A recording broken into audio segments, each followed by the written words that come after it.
Friends, welcome on your YouTube channel कॉम्टेरिया। जो भी विद्यार्थी नए हो वो सब्सक्राइब कर दें चैनल को। आइए आज हम पढ़ रहे हैं कैग की कैग की क्वालिफिकेशन क्या होती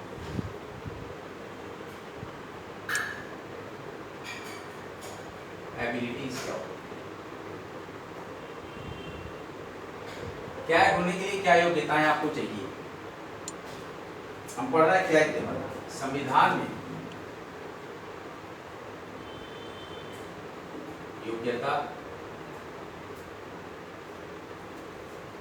का उल्लेख है। देखिए साफ साफ लिखा है,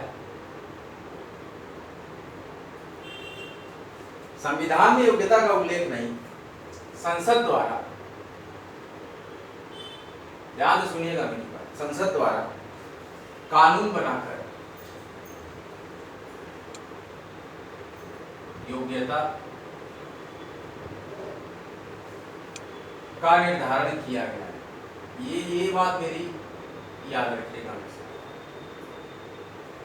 संसद द्वारा कानून बनाकर योग्यता का निर्धारण किया गया है। संविधान में योग्यता का उल्लेख नहीं है। जबकि हम कैग की क्वालिफिकेशन या एबिलिटीज की बात करते हैं तो उस केस में संविधान में योग्यता का उल्लेख नहीं है, संसद द्वारा कानून बनाकर योग्यता का निर्धारण किया गया है। क्या किया गया है कि भारत का नागरिक हो,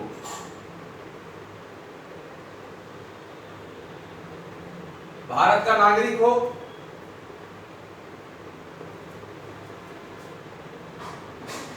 लोक वित्त या सरकारी लेखा का, लोक वित्त या सरकारी लेखा का विशेषज्ञ हो,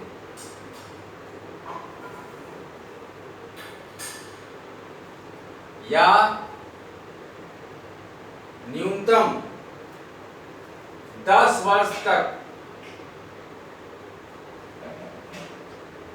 लोक सेवक रह चुका हो। लोक सेवक किसको बोलते हैं? Civil aspirant.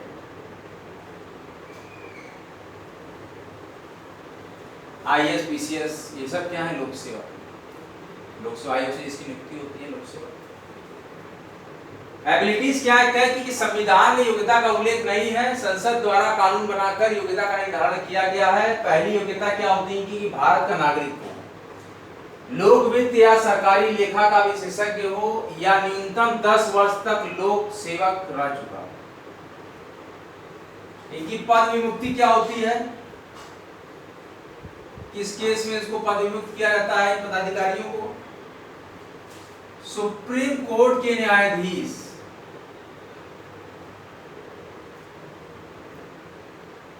को पद से हटाने की रीति के समान। कैग छोटा मोटा पद नहीं है, उन्हीं के सुप्रीम कोर्ट के न्यायाधीश को पद से हटाने की रीति के समान होगा। अतः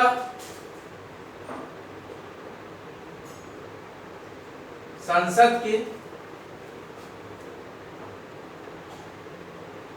दोनों सदनों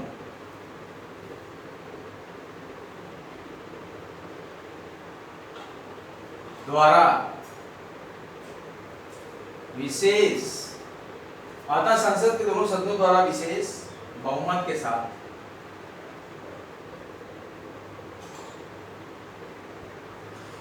उसके दुर्व्यवहार या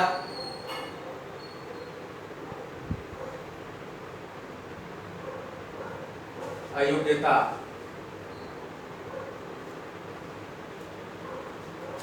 पर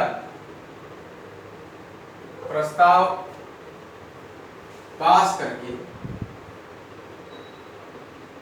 हटाया जा सकता।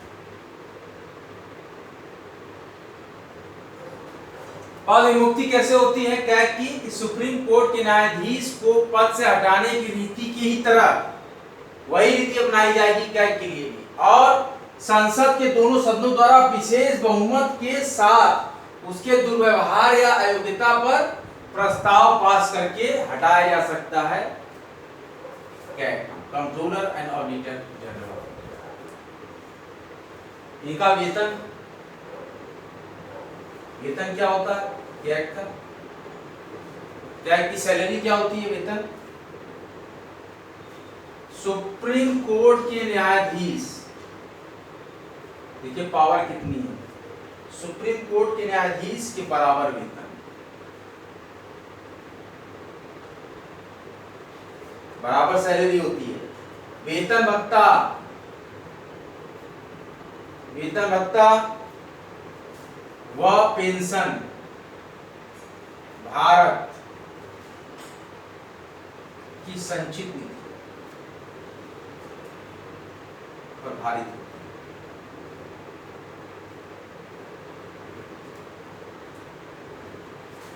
भारित होता है।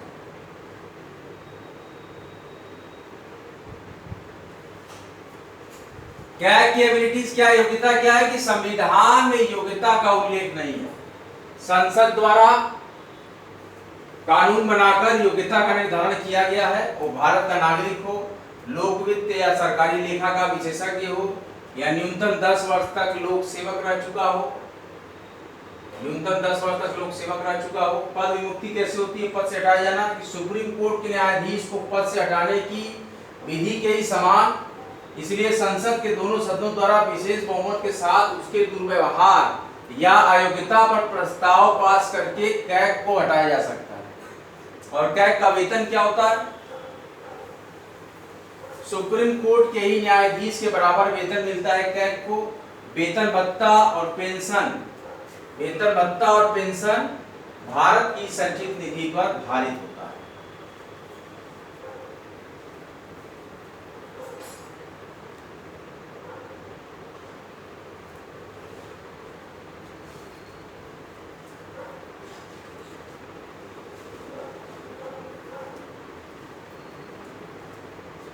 व्यवहार में कैग की रिपोर्ट,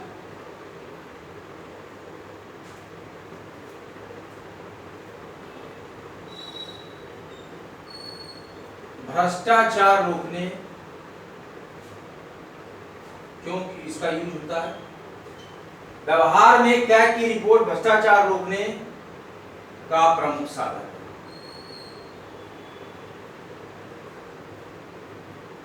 डरेंगे जब तभी भ्रष्टाचार नहीं करेंगे। इस रिपोर्ट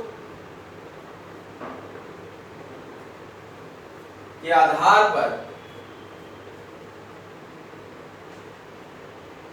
इस रिपोर्ट के आधार पर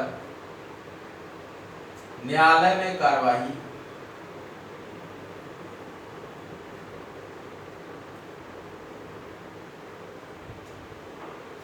की जा सकती है।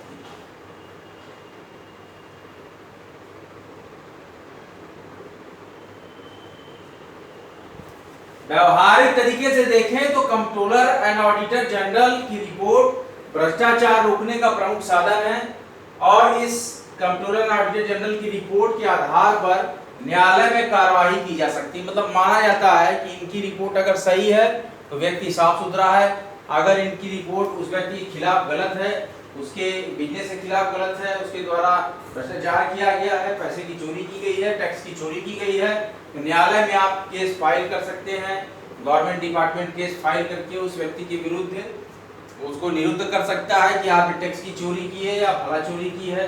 तो इस प्रकार से हम क्या है कि इन सभी कार्य प्रणालियों को बहुत ही आराम से पढ़ेंगे और एक एक स्टेप को हम बहुत ही आराम से समझेंगे, कोई हड़बड़ी नहीं है। कैग बहुत इंपॉर्टेंट पद होता है और कैग की जो चीजें हैं जो करता है टोटली फेयर करता है। तो आज के विषय में हमारा था योग्यता, इनकी पद विमुक्ति, इनके वेतन, कैग के बारे में, और थोड़ी बहुत जानकारी हमने एक आध पॉइंट पढ़ी है। अगले लेक्चर में हम थोड़ा सा और जानकारी लेंगे। Harishchandra post graduate college Varanasi,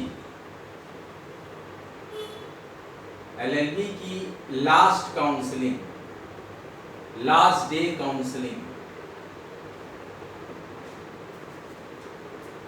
complete हो गई,